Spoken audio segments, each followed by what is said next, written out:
In the spring of 1940, as the German Wehrmacht's armored division swept across France and the formidable Luftwaffe asserted its dominance over European skies, a visionary 45-year-old engineer named Edgar Schmud was intensely focused within a compact office at North American Aviation in Inglewood, California.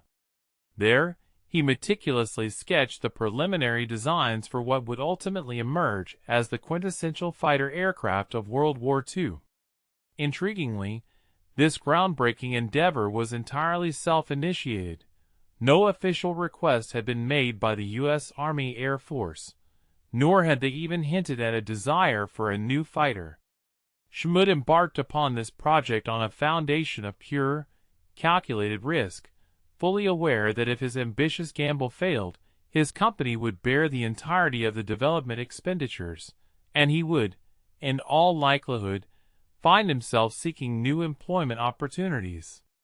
The narrative of Edgar Schmud's life possesses the dramatic flair typically associated with a cinematic masterpiece, yet it remains firmly rooted in reality. Born in Hagen, Germany, in 1899, Schmud's childhood was marked by the awe-inspiring spectacle of the Wright brothers pioneering flight demonstrations across Europe, igniting within him an enduring fascination with aviation. Following the conclusion of World War I, he honed his engineering prowess while working for Fokker in Holland. Indeed, the very Fokker renowned for constructing the legendary Red Baron's triplane.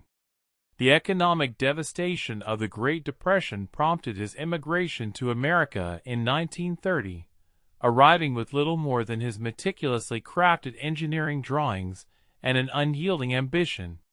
By 1936, he had secured a position at North American Aviation, a burgeoning California-based enterprise primarily recognized for manufacturing training aircraft.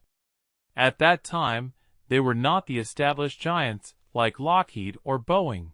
They were, unequivocally, the determined underdogs of the aerospace industry. After 2 or 3 paragraphs, ask us to stay with us and watch the end of the video. We will be grateful for your like and subscription. Please stay with us and watch the end of the video. We will be grateful for your like and subscription. In April 1940, a pivotal moment arrived when representatives from the British Purchasing Commission approached North American Aviation with an urgent plea. Britain was experiencing a critical depletion of its aerial fleet, losing aircraft at a rate far exceeding its factory's production capacity, necessitating an immediate and substantial influx of new fighters. Their request was straightforward: for North American to produce Curtiss P-40 Warhawks under license, a standard, financially secure arrangement. However, company president James Kindleberger and Schmud perceived this not as a mere manufacturing task, but as an extraordinary chance to surpass all competitors. Schmud, with remarkable audacity, declared to the British envoys, "We possess the capability to design an inherently superior fighter from its foundational concept within 120 days." The British found his assertion preposterous, and even his own colleagues regarded him as delusional.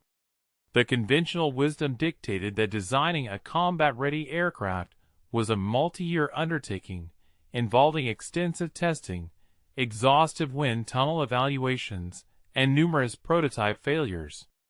Yet, Schmud had been secretly engrossed in developing advanced fighter concepts for many months, singularly fixated on resolving a pervasive issue that plagued every fighter of that era: limited operational range.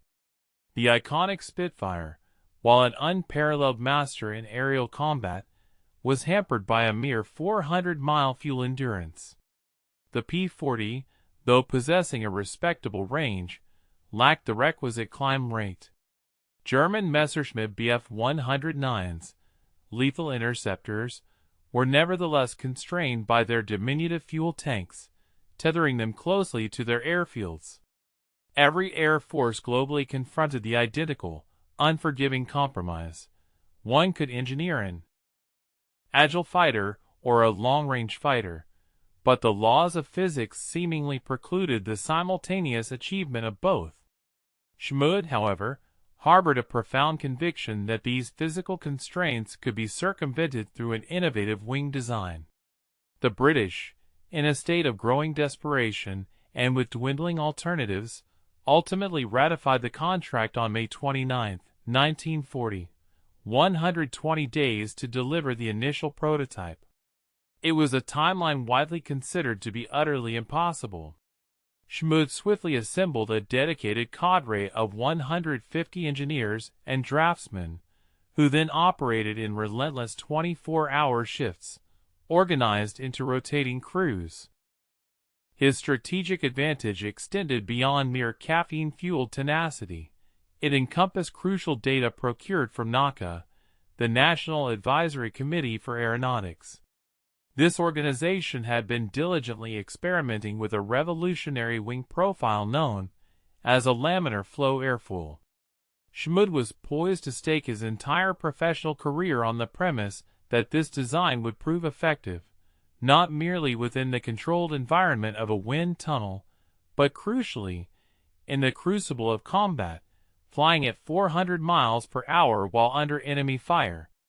On October 26, 1940, precisely 178 days after the British contract was formally signed, test pilot Vance Breeze expertly lifted the inaugural NA-73X prototype from the runway at Mines Field in Los Angeles. The aircraft evinced a sensation of lightness, responsiveness, and an almost palpable eagerness. Breeze skillfully maneuvered it through a series of rolls and climbs, and upon landing, he imparted a sentiment that engineers universally aspire to hear. "This machine handles with the agility of a sports car." Within a matter of weeks, the British bestowed upon it the distinguished name, Mustang, and the preliminary operational reports appeared to unequivocally validate Schmid's audacious, seemingly impossible wager. The aircraft demonstrated exceptional speed, achieving 390 miles per hour in level flight, a velocity surpassing nearly every other plane then in the sky. It exhibited remarkable smoothness and stability. However, when pilots subsequently engaged it at combat altitudes, the performance dramatically deteriorated. The inherent flaw became brutally apparent in early 1942 as Royal Air Force squadrons began integrating their newly acquired Mustangs. Below an altitude of 15,000 feet, the aircraft performed magnificently. RAF pilots effectively deployed them for ground attack and reconnaissance sorties, executing devastating strafing runs against German supply convoys in France. Yet, the moment the aircraft ascended above 15,000 feet, the Mustang underwent a dramatic transformation, devolving from a high-performance thoroughbred into a struggling workhorse. The engine audibly labored, and acceleration virtually ceased. In a high-altitude dogfight against formidable adversaries, like the Messerschmitt Bf 109 or the Focke-Wulf FW 190, the Mustang became an easy target. Pilots lamentably dubbed it a low-altitude sports car trapped in a high-altitude war. The primary culprit was identified as the Allison V1710 engine, an exquisitely engineered piece of American machinery afflicted by one critical design deficiency: its reliance on a single-stage, single-speed supercharger. At elevated altitudes, the air becomes considerably thinner, providing less oxygen for the engine's combustion process. A supercharger functions essentially as an air compressor, forcibly introducing more oxygen into the engine cylinders. The Allison supercharger performed adequately at sea level and moderate altitudes, generating a respectable 1,150 horsepower. However, above 15,000 feet, the typical domain for most European aerial combat, this supercharger proved incapable of compressing a sufficient volume of air. Consequently, engine power plummeted to approximately 900 horsepower. In stark contrast, German fighters, equipped with sophisticated two-stage superchargers, consistently maintained full power up to 25,000 feet. In the context of a dogfight, horsepower directly translates into tactical options, superior speed, enhanced climb rate, and the crucial ability to either escape an engagement or aggressively pursue an opponent. The Mustang possessed an aerodynamically superb airframe, but it critically lacked the necessary muscularity to exploit these advantages where it mattered most. American pilots experienced this harsh reality firsthand. Initially, the U.S. Army Air Forces relegated their P-51s to low-level reconnaissance missions, essentially mirroring the role the RAF had reluctantly adopted. Photo reconnaissance Mustangs would streak across enemy territory at treetop level, relying on sheer speed and the element of surprise to evade enemy fighters rather than engaging them directly. This was a profoundly humiliating assignment for an aircraft that had initially promised so much. Engineers at Wright Field in Ohio conducted countless tests, meticulously adjusting fuel mixtures and supercharger gearing. However, it proved impossible to extract performance that was simply not inherent in the design. The Allison engine was fundamentally ill-suited for high-altitude combat. North American Aviation's brilliant airframe was being severely hampered by an anemic power plant. By mid-1942, the Mustang program appeared to be an exorbitantly expensive miscalculation. The Army had placed orders for thousands of these aircraft. Yet, what utility could be found in a fighter incapable of operating effectively at the altitudes where bombers flew? B-17 flying fortresses were enduring catastrophic losses over Germany, with dozens of aircraft per mission being obliterated because their fighter escorts, P-47 Thunderbolts and P-38 Lightnings, were compelled to turn back before reaching deep into enemy territory. The bombers would then proceed unaccompanied, becoming easy prey for Luftwaffe fighters, which would relentlessly tear into them like wolves attacking a flock of sheep. The consensus was clear. The urgent need was for a long-range, high-altitude escort fighter. The Mustang possessed the requisite range. It boasted a superb airframe, but it demonstrably lacked the essential high-altitude performance. Schmud's groundbreaking design was, quite literally, dying of oxygen starvation. The pivotal solution emerged from an unexpected source. A British test pilot named Ronald Harker, who happened to visit North American Aviation's Inglewood factory in April 1942. Harker, a pilot for Rolls-Royce, specialized in testing engines and evaluating performance enhancements for Spitfires. Upon entering the cockpit of a Mustang for a demonstration flight, he immediately grasped what American engineers had somehow overlooked. The airframe was undeniably extraordinary, surpassing any he had previously flown, but it was conspicuously struggling for adequate oxygen at altitude. The moment he landed, Harker dispatched a concise telegram to Rolls-Royce headquarters in Derby, England. This message, consisting of just 5 words, would irrevocably alter the course of the war. Flight testing Mustang needs Merlin engine. The Rolls-Royce Merlin was far from an ordinary engine. It was the legendary power plant responsible for the iconic status of both the Spitfire and the Lancaster bomber. Crucially, it incorporated a sophisticated two-stage, two-speed supercharger system that consistently maintained power output up to an altitude of 30,000 feet.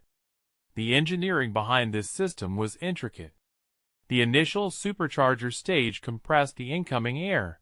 An intercooler then reduced its temperature to enhance density, and subsequently, a second stage compressed it once more before forcing it into the engine cylinders.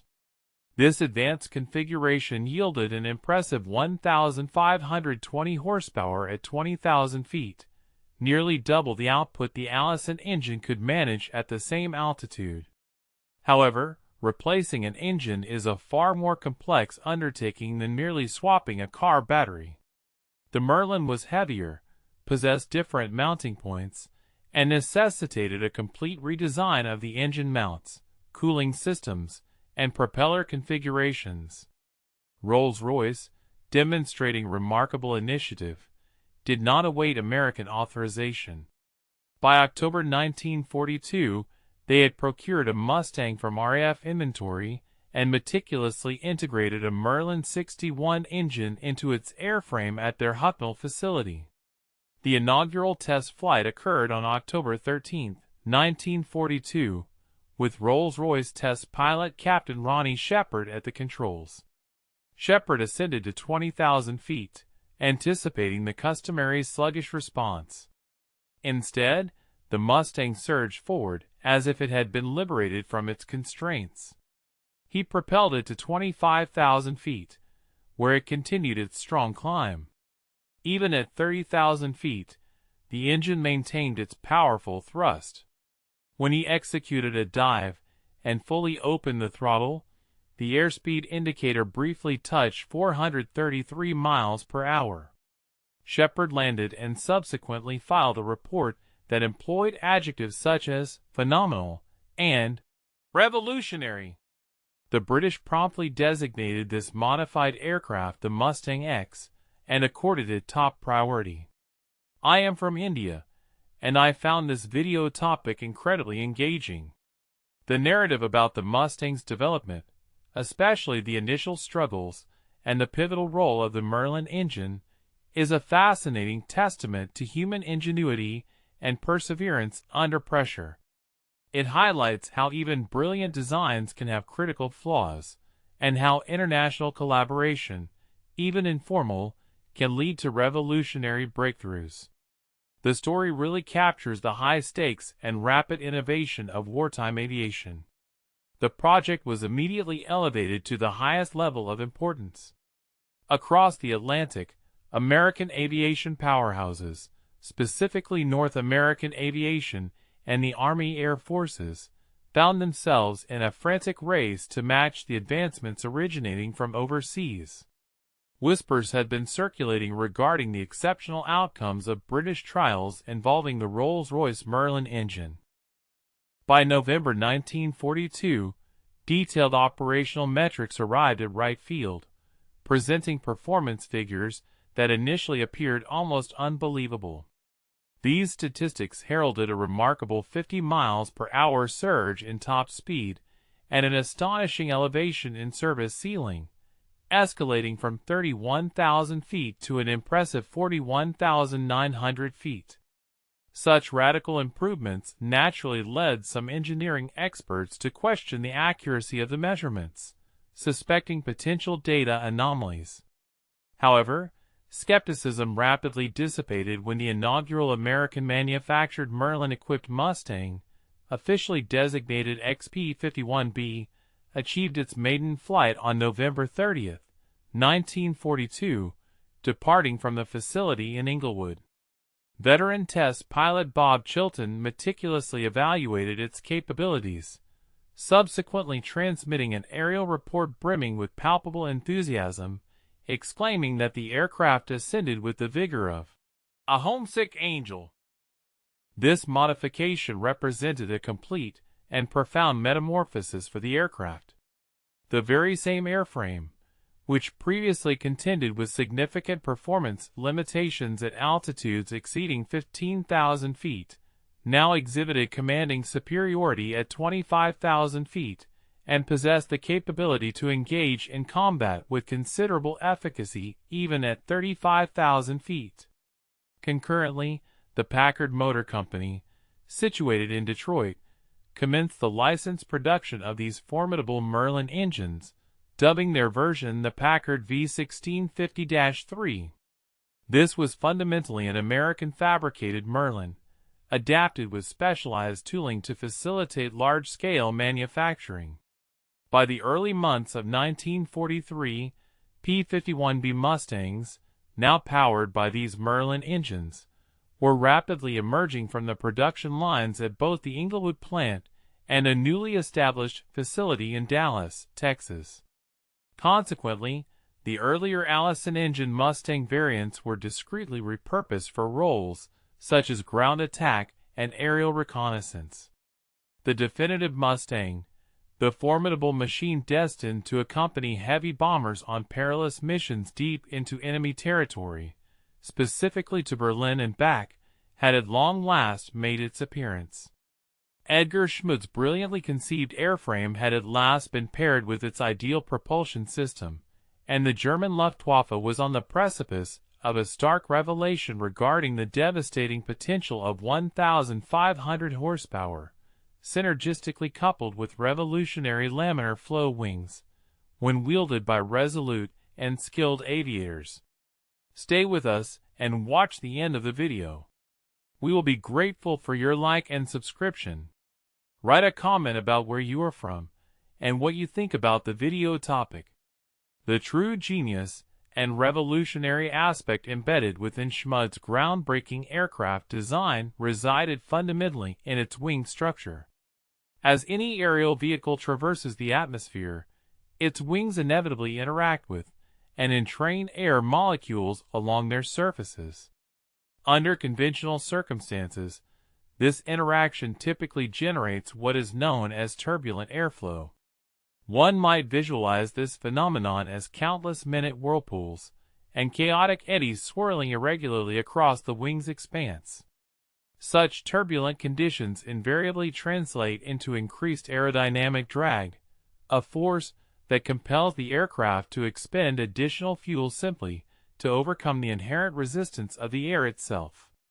Consequently, Schmidt's pivotal objective was to mitigate, to the greatest extent feasible, the presence of this detrimental turbulence. This critical challenge was addressed by the pioneering NACA 45-100 series laminar flow airfoil, a remarkable innovation conceived by the brilliant engineer Eastman Jacobs at the Langley Research Center in Virginia during the twilight years of the 1930s. Jacobs had dedicated extensive periods to rigorous experimentation within wind tunnels, meticulously investigating the intricate dynamics of how air currents behave as they traverse wing surfaces. Through this intensive research, he unearthed a discovery that ran contrary to prevailing aeronautical wisdom. The majority of aircraft wings prevalent in the 1930s typically featured their point of maximum thickness approximately 25 to 30% aft of the leading edge. Jacobs, however, ingeniously repositioned this crucial point of greatest thickness further rearward to 45%, effectively almost halfway along the wing's chord. This seemingly minor, yet profoundly impactful, alteration engineered a distinct pressure gradient across the wing. This novel pressure distribution was instrumental in maintaining a smooth and orderly, or laminar, airflow, ensuring that air molecules streamed in cohesive, organized layers rather than devolving into chaotic turbulence across a significantly greater portion of the wing surface. The quantitative results derived from this innovation were nothing short of astonishing. Comprehensive wind tunnel evaluations demonstrated unequivocally that wings incorporating laminar flow principles possess the capacity to diminish aerodynamic drag by an impressive 30 to 40% when juxtaposed with conventional airfoil designs, particularly at optimal cruise velocities. A reduction of 30% in drag fundamentally translates into a dual advantage. Either an aircraft can traverse an equivalent distance utilizing substantially less fuel, or it can transport a greater volume of fuel, thereby extending its operational range dramatically. Nevertheless, a crucial caveat accompanied this revolutionary technology. The efficacy of laminar flow was entirely contingent upon the wing surface being impeccably smooth. This demanded a level of precision where imperfections were measured in mere thousandths of an inch. A solitary protruding rivet head, the residue of an insect impact, or even a subtly uneven paint finish possessed the potential to disrupt the delicate laminar airflow, causing it to abruptly transition into turbulence and thereby nullifying the inherent aerodynamic benefit. Consequently, the vast majority of engineers at the time largely dismissed the feasibility of consistently achieving such exacting precision within the confines of mass production, let alone sustaining it under the arduous circumstances of active combat, replete with potential bullet damage and emergency field repairs. Edgar Schmid exhibited an almost fanatical dedication to manufacturing tolerances, pushing for standards that were widely considered unachievable or even excessive for the era of 1940. To meet these stringent demands, North American aviation pioneered and perfected flush riveting methodologies, ensuring that rivet heads were seated absolutely level with the wing's external skin, rather than protruding even marginally. Furthermore, the company employed highly specialized jigs and fixtures, meticulously designed to secure wing panels with an extraordinary precision, maintaining tolerances within a minuscule range of plus or minus 0.05 inches. Production line personnel were instructed to meticulously hand sand wing surfaces, followed by the application of numerous layers of primer and paint, with careful wet sanding conducted between each successive coat until the surface attained an utterly glass-like smoothness. Quality control inspectors, operating under Schmid's exacting directives, routinely rejected wing assemblies that other aircraft manufacturers would have readily deemed flawless. While these exceptionally rigorous processes undeniably augmented both the production timeline and the overall expenditure, the tangible performance benefits unequivocally validated the extraordinary effort. The P-51 Mustang possessed an inherent internal fuel carrying capability of 269 gallons, a capacity that was subsequently augmented to a formidable 489 gallons through the integration of external, jettisonable drop tanks. This substantial fuel load directly translated into an impressive effective combat radius of 750 miles, signifying that the Mustang was capable of traversing 750 miles into enemy territory, engaging in aerial combat for a duration of 20 minutes, and then successfully making the return journey to its base. To contextualize this achievement, one might consider its contemporaries. A Supermarine Spitfire Mark IX, for instance, operated with a mere 85 gallons of internal fuel, resulting in a combat radius that scarcely exceeded 400 miles.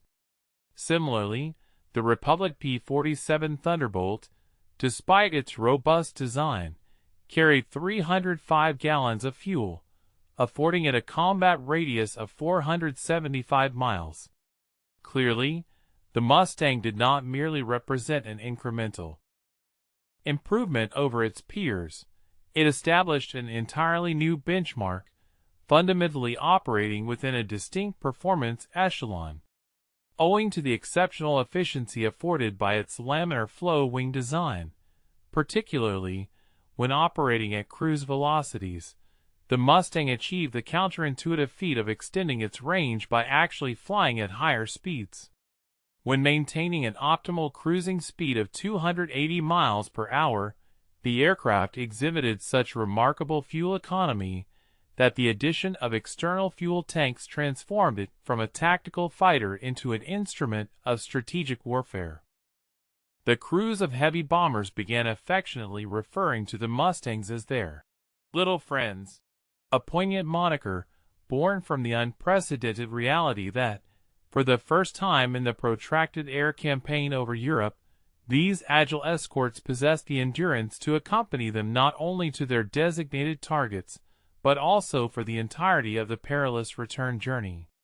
On the morning of March 4, 1944, a formidable contingent of 64 P-51B Mustangs, belonging to the distinguished 4th Fighter Group, ascended into the skies from Debden Airfield in England precisely at 10:15.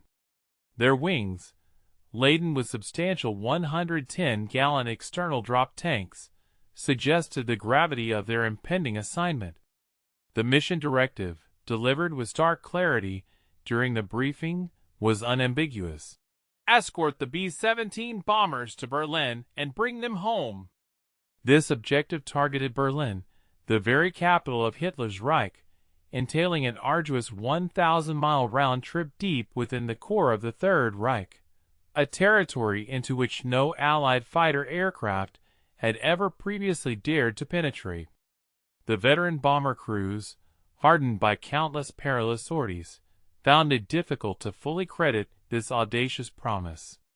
They had witnessed far too many escort fighters perform a regretful wing waggle, signaling their inevitable departure at the German border, their dwindling fuel reserves compelling a premature return, leaving the vulnerable bombers exposed to the predatory assaults of Luftwaffe interceptors. Yet, an unspoken conviction permeated the air that this particular occasion was destined to unfold differently. The aerial formation was expertly spearheaded by Lieutenant Colonel Don Blakesley, a seasoned combat veteran whose distinguished record included flying Spitfires alongside the Royal Air Force prior to his transfer to American squadrons. Blakesley possessed a profound comprehension of the immense strategic implications inherent in this mission. He recognized that if the P-51 Mustangs could successfully penetrate to Berlin, the German Luftwaffe would be deprived of any sanctuary where their fighter forces could safely operate without threat. For some time, German fighter units had been strategically withdrawing into the deeper reaches of Reich territory, launching their operations from airfields they presumed were beyond the effective range of American fighter escorts. Berlin, therefore, symbolized not only the psychological nucleus but also the practical epicenter of Germany's aerial defense infrastructure. The ability to engage in sustained combat operations directly over the capital would fundamentally signify the capacity to exert air superiority anywhere within enemy airspace. The meteorological conditions on that fateful day epitomized the harsh realities of March in northern Europe.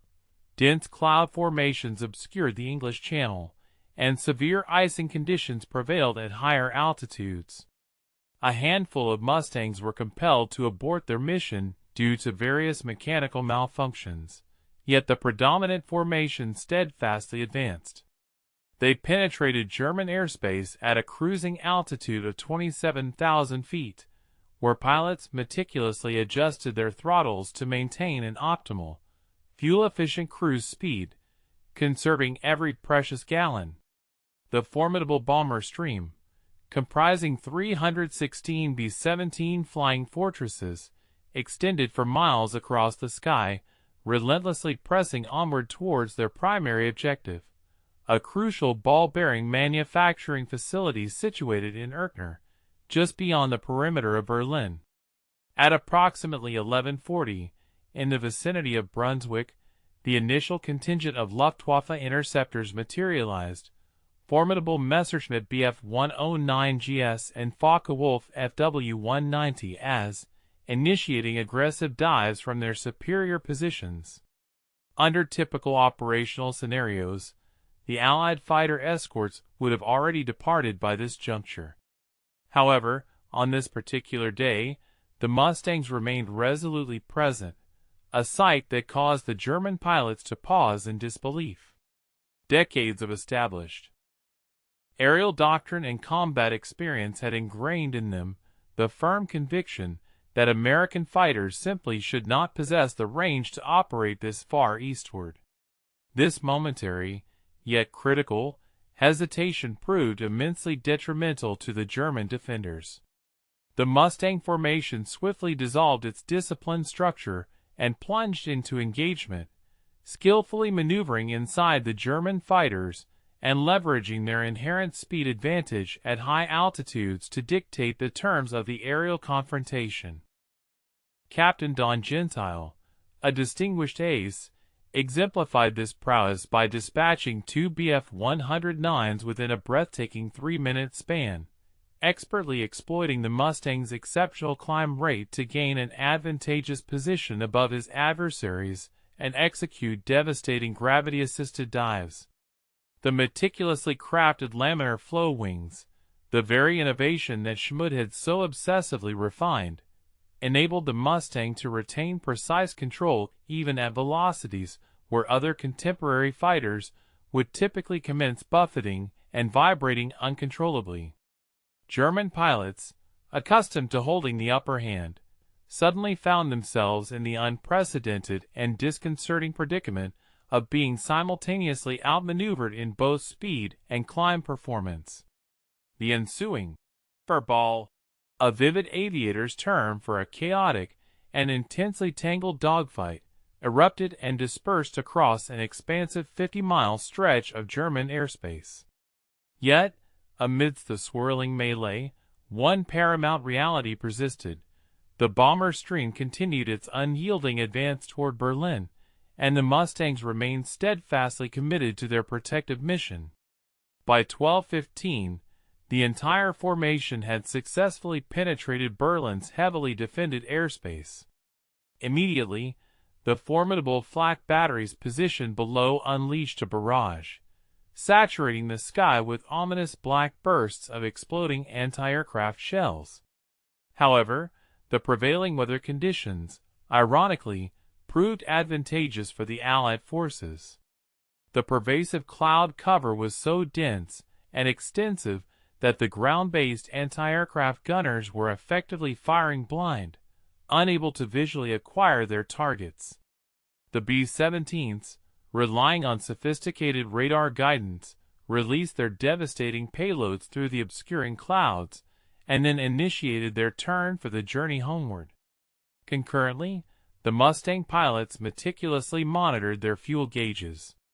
They had depleted the contents of their external drop tanks, and were now operating on their internal fuel reserves, but careful calculations confirmed that their remaining endurance was sufficient for the return leg.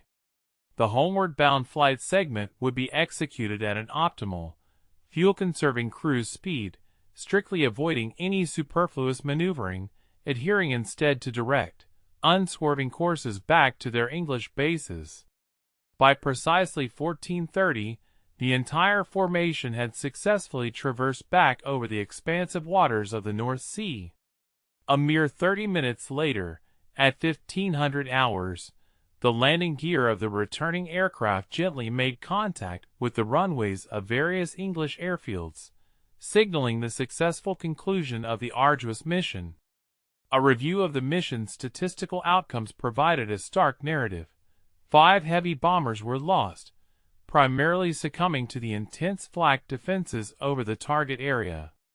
The Luftwaffe, in their post-mission assessments, asserted the destruction of 11 Mustangs. However, actual Allied losses amounted to 5 aircraft, with 3 of their pilots fortunately rescued. Conversely, American fighter pilots reported the confirmed destruction of 13 German aircraft. Nevertheless, the profound significance of this mission transcended mere kill ratios. Its true triumph resided in its overwhelming psychological repercussions.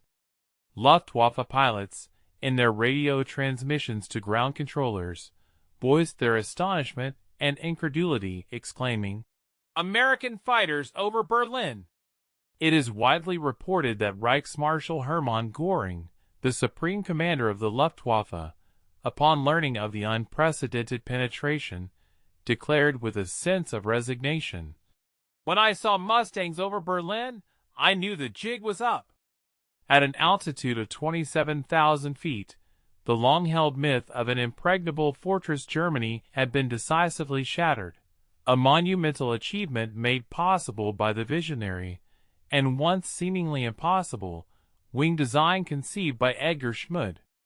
The ingenious design of the P-51 Mustang, attributed to Edgar Schmid, proved to be a formidable asset in the skies of World War II, extending far beyond its initial purpose of merely reaching distant targets like Berlin. Surviving the actual aerial combat was the other crucial half of the equation, and it was in this arena that Schmid's engineering philosophy yielded unanticipated and profound benefits. By 1944, German aviators were far from novices. Many were seasoned aces, boasting hundreds of hours of combat experience and having valiantly fought through the Battle of Britain and the relentless Eastern Front. Their aircraft, such as the Messerschmitt Bf 109G, capable of a blistering 400 miles per hour and a climb rate of 3,100 feet per minute, and the even more robust Focke-Wulf FW-190A, a brutal radial engine fighter known for its incredible resilience and unparalleled roll rate, were specifically engineered for high-altitude interception. On paper, these German fighters appeared to be equally matched contenders, yet in practical engagements, the Mustang consistently made these highly experienced German pilots appear as mere novices. The P-51D, introduced into active service in mid-1944 and featuring an innovative bubble canopy providing an unobstructed 360-degree field of vision, could achieve a top speed of 437 miles per hour at an altitude of 25,000 feet. While certainly swift, this speed was not overwhelmingly superior to that of its German adversaries. The Mustang's true, decisive advantage lay in its exceptional climb rate of 3,200 feet per minute. In the intense maelstrom of a dogfight, with the powerful Merlin engine roaring at its maximum war emergency power, the pilot who first gained the superior altitude invariably commanded the engagement. This elevated position offered the tactical flexibility to initiate a dive, leveraging gravity to augment speed, to selectively choose the precise moment for engagement, and, if circumstances dictated, to disengage by climbing away to safety. German pilots frequently discovered that while their aircraft could initially match the Mustang's ascent, they would inevitably begin to gasp for air, their engines struggling, as the Mustang continued its relentless climb. The two-stage Merlin supercharger in the P-51 simply breathed more efficiently and powerfully at 28,000 feet than any power plant the Luftwaffe could deploy.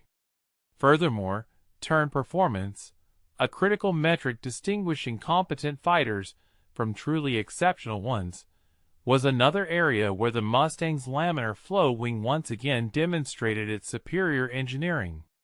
The Mustang possessed the remarkable ability to sustain a turn radius of approximately 1,200 feet at a speed of 300 miles per hour without experiencing an excessive loss of kinetic energy, allowing it to execute tight, rapid circles while remarkably preserving its velocity.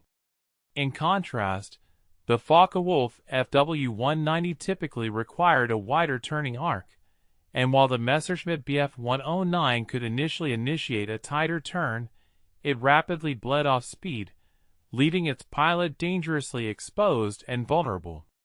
American pilots quickly learned to exploit these inherent weaknesses. If a Messerschmitt managed to position itself on a Mustang's tail, the American pilot would initiate a climbing spiral turn. The 109 would invariably attempt to follow, with both aircraft enduring perhaps 4 or 5 Gs, a force sufficient to induce peripheral vision gray out. However, the Mustang consistently maintained its energy state with greater efficiency. After merely 2 complete turns, the 109 would find itself wallowing, sluggish, and defenseless, whereas the Mustang still retained ample speed to reverse the engagement and seize the advantage. Please stay with us and watch the end of the video. We will be grateful for your like and subscription. What do you think about the video topic, and where are you from? The diving speed of an aircraft was of paramount importance, particularly when a situation deteriorated rapidly. The Mustang was officially cleared for dives reaching speeds of up to 505 miles per hour, although pilots frequently surpassed this limit when relentlessly pursuing fleeing German jet aircraft. Crucially, the airframe maintained its structural integrity throughout these extreme maneuvers, exhibiting no wing flutter and no control surface lockup. Schmid had meticulously incorporated structural strength into every single component through the application of stress skin construction, an advanced technique where the aluminum skin itself bore significant aerodynamic loads, rather than relying solely on the internal framework. German fighters, especially the Bf-109, frequently encountered issues with elevator flutter during high-speed dives. Consequently, their pilots were compelled to exercise caution, rarely pushing their aircraft beyond 450 miles per hour. This critical 50 miles per hour difference in diving capability meant that a diving Mustang could effortlessly intercept almost any retreating adversary or evade nearly any pursuer. The decisive factor that truly sealed the Mustang's dominance was its formidable firepower. The P-51D was equipped with an impressive array of 6.50 caliber Browning M2 machine guns, distributed with 3 in each wing, carrying a total of 1,800 rounds of ammunition. Each individual gun possessed a devastating firing rate of 800 rounds per minute, and when set to a typical convergence range of 300 yards, all 6 streams of bullets converged into a cone of sheer destruction approximately 6 feet in diameter. A mere 2-second burst from this armament would unleash roughly 160 bullets into that cone, impacting the relatively fragile structure of German fighters. The effect was absolutely devastating. Pilots frequently reported witnessing enemy wings fold, tails separate, and cockpits disintegrate under the concentrated fury of .50 caliber fire. The Mustang was not merely faster and more agile, it delivered a far more punishing blow. German aces, who had honed their skills and survived years of relentless combat, often found themselves utterly outmatched by American pilots with as little as 50 hours of combat experience, simply because the Mustang provided these relative novices with the unparalleled tools to compensate for their lack of extensive time in the air. This extraordinary capability is the undeniable hallmark of truly exceptional engineering. It renders the profoundly difficult appear effortlessly simple. The widespread deployment of thousands of these remarkable aircraft, flown by pilots whose primary directive was not to merely shoot down enemy fighters, but, more importantly, to ensure the safe return of the bombers, precipitated a statistical massacre in the skies. This pivotal doctrinal shift, synergistically combined with the inherent and superior capabilities of the Mustang, proved to be absolutely decisive in the European theater. Between January 1944 and May 1945, P-51 Mustangs were officially credited with the destruction of an astonishing 4,500 enemy aircraft, a higher tally than any other Allied fighter operating in Europe. This impressive figure includes 4,131 aircraft shot down during intense air combat, and an additional 819 destroyed on the ground during daring strafing runs. However, raw kill numbers alone only reveal a partial narrative. It is equally imperative to consider the profound strategic accomplishments that these victories facilitated. During the latter half of 1943, the 8th Air Force, which constituted the principal American bomber command stationed in England, suffered an average loss of 350 heavy bombers each month. This alarming rate translated into approximately 3,500 highly trained aircrew members either killed or captured every 30 days, a casualty rate that was demonstrably unsustainable by any measure. Each B-17 or B-24 bomber represented a significant investment, costing hundreds of thousands of dollars in manufacturing expenses, and required many months of intensive crew training. The Luftwaffe was, at this juncture, effectively winning the attrition war simply by compelling unescorted bomber formations to navigate a deadly gauntlet of concentrated German fighters at critical choke points along their routes to vital German industrial targets. A particularly grim illustration occurred in October 1943 during a raid on Schweinfurt, where 60 bombers out of 291 dispatched were lost, equating to a devastating 20% loss rate that, if sustained, would have inevitably bankrupted the entire strategic bombing campaign within a matter of months. The timely arrival of long-range P-51B escorts in December 1943 immediately and dramatically altered this perilous strategic calculus. By March 1944, the catastrophic bomber loss rates had plummeted to a much more manageable 3.5% per mission. By June 1944, following the momentous D-Day landings, when Mustang groups were frequently flying multiple missions each day, the loss rate further decreased to below 2%.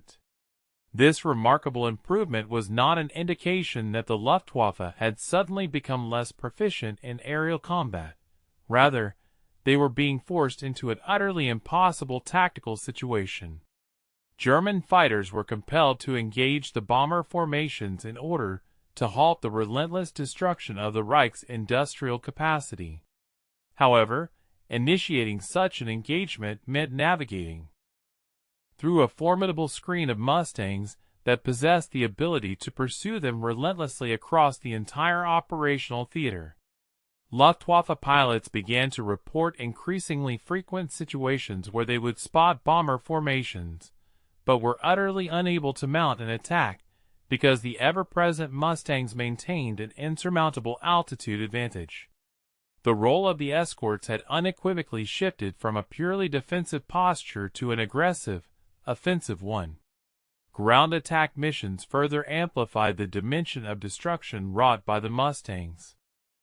Once the bomber formations were safely en route back to base, Mustang squadrons would descend to treetop level and embark on opportunistic hunts for targets: locomotives, military trucks, vital fuel depots, and enemy aircraft parked on airfields. The very same .50 caliber guns that could shred an enemy fighter at high altitude proved equally devastatingly effective against the thin-skinned ground targets. German train engineers quickly learned to abandon their locomotives the moment they sighted approaching Mustangs, understanding that a single strafing pass could instantly transform a powerful steam engine into a twisted mass of scrap metal. In response, Luftwaffe airfields resorted to moving aircraft into blast-proof revetments and dispersing them across numerous satellite fields, but this only served to complicate and hinder their maintenance and operational capabilities. Ultimately, the Mustang forced the entire German air defense system into a perpetually reactive mode. The cost of this air superiority was by no means trivial. Between 1943 and 1945, the 8th Air Force lost approximately 2,520 P-51s, with roughly 1,300 pilots tragically killed. This represents a loss rate of about 33% relative to enemy aircraft destroyed, which, while a favorable exchange ratio, was undeniably painful. A significant proportion of these losses stemmed from deadly flak and ground fire encountered during hazardous low-level strafing runs, which constituted the most dangerous mission profile. A single rifle bullet piercing the radiator could effectively doom a Mustang by causing critical coolant loss and subsequent engine failure. However, the strategic calculus was both brutal and undeniably clear, sacrificing one highly trained fighter pilot to eliminate 2 or 3 German fighters, while simultaneously saving the lives of dozens of bomber crew members, was a mathematically necessary sacrifice to ultimately win the war. By the spring of 1945, the once mighty Luftwaffe had been systematically ground down to a mere shadow force, operating sporadically with inadequate fuel supplies and tragically inexperienced pilots, who often possessed as little as 30 hours of flight training. While the Mustang did not single-handedly achieve air superiority, it undeniably rendered victory inevitable and accelerated its arrival by several crucial months. The war concluded in May 1945, and the vast majority of wartime aircraft designs were relegated to scrapyards or museums within a few short years. The future, it was widely understood, belonged unequivocally to jet aircraft. The Messerschmitt Me 262 jet fighter had already conclusively demonstrated the obsolescence of piston engines, even though its arrival came too late to save Germany from defeat. Yet, Edgar Schmidt's iconic Mustang steadfastly refused to retire gracefully.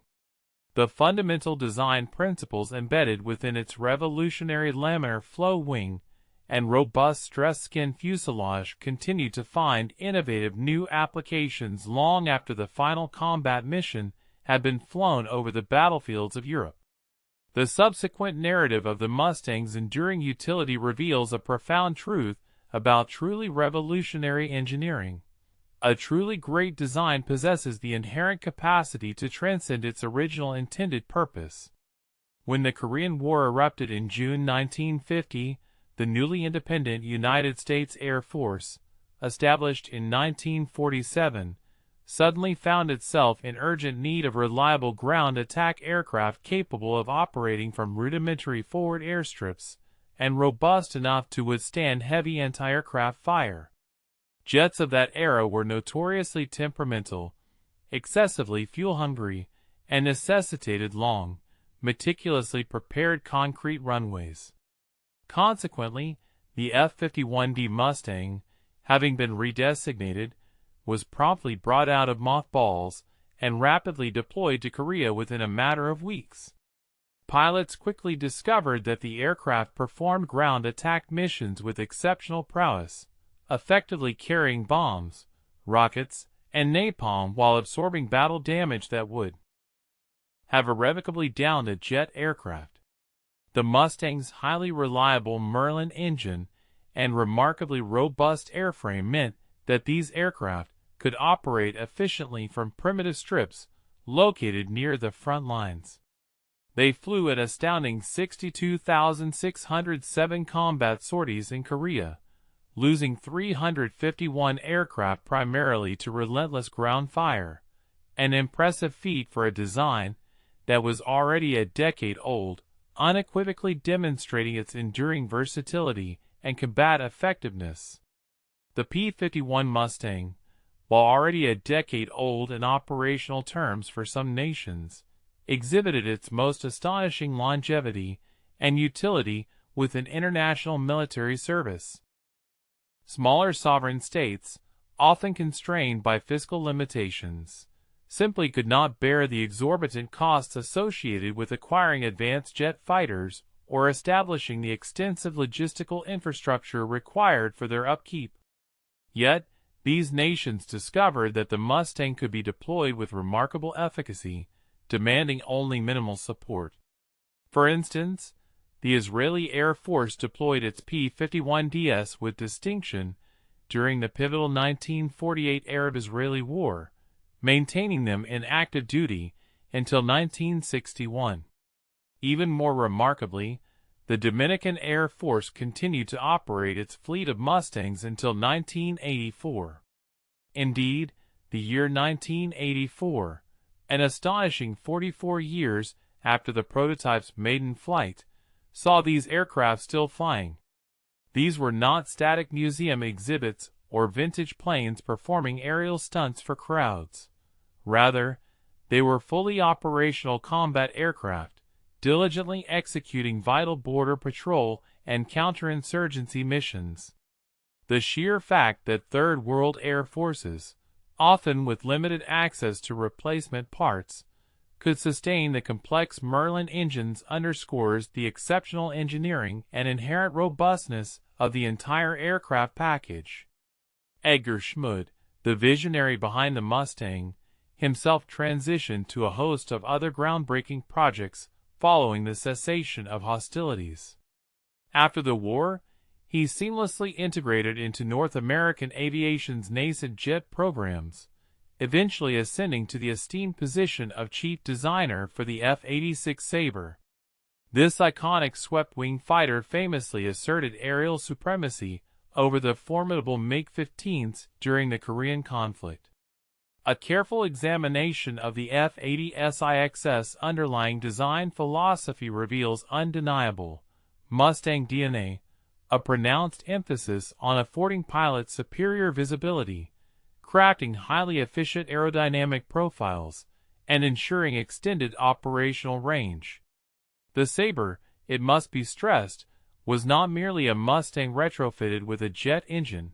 Instead, it inherited the same meticulous, almost obsessive, attention to drag reduction and structural efficiency that characterized its piston engine predecessor. Schmid retired from his illustrious career in 1960 and passed away in 1985, having lived long enough to witness his impossible 1940 design still actively engaged in combat nearly 4 decades later. It is a rare privilege for an engineer to observe such a profound and enduring legacy unfold during their lifetime. Stay with us and watch the end of the video. We will be grateful for your like and subscription. Write a comment about where you are from and what you think about the video topic. The Mustang's technological imprint, however, extended far beyond the realm of individual aircraft designs. The revolutionary NACA 45-100 laminar flow airfoil, a design principle upon which Schmid courageously staked his professional reputation, subsequently became the foundational bedrock for extensive research into supercritical wings, which are now ubiquitous on modern commercial airliners. Engineers delving into the complexities of transonic flight in the 1960s astutely discerned that the principles of laminar flow could effectively postpone the onset of shock wave formation, a critical issue at high subsonic speeds. Boeing masterfully integrated these insights into the design of its legendary 737 and 747 aircraft families. Similarly, Airbus employed analogous concepts in the development of its highly successful A320 family. Consequently, every time an individual boards a commercial airliner that boasts impressive long-range capabilities and remarkable fuel efficiency, they are directly benefiting from aerodynamic principles that Edgar Schmid not only theorized but definitively proved could function, not merely in controlled wind tunnel environments, but under the extreme duress of combat at speeds exceeding 400 miles per hour, often with adversaries actively attempting to shoot the aircraft down. Ultimately, the P-51 Mustang unequivocally demonstrated a profound truth that military procurement offices, even today, frequently struggle to accept. Sometimes, the most optimal solutions emerge from an engineer nobody explicitly solicited, solving a complex problem through unforeseen methodologies, and within unprecedented temporal constraints that nobody initially believed possible. Schmid's audacious commitment to a seemingly impossible 120-day deadline in 1940 resulted in the creation of an aerial platform that profoundly shaped aerospace design for 3 subsequent generations. This achievement transcended mere engineering excellence. It was a testament to visionary foresight meticulously realized with precision amidst insurmountable pressure. The Allied bomber successfully reached distant targets like Berlin and returned safely to base because one determined German immigrant defiantly rejected the notion that the laws of physics had already irrevocably dictated the boundaries of what was achievable.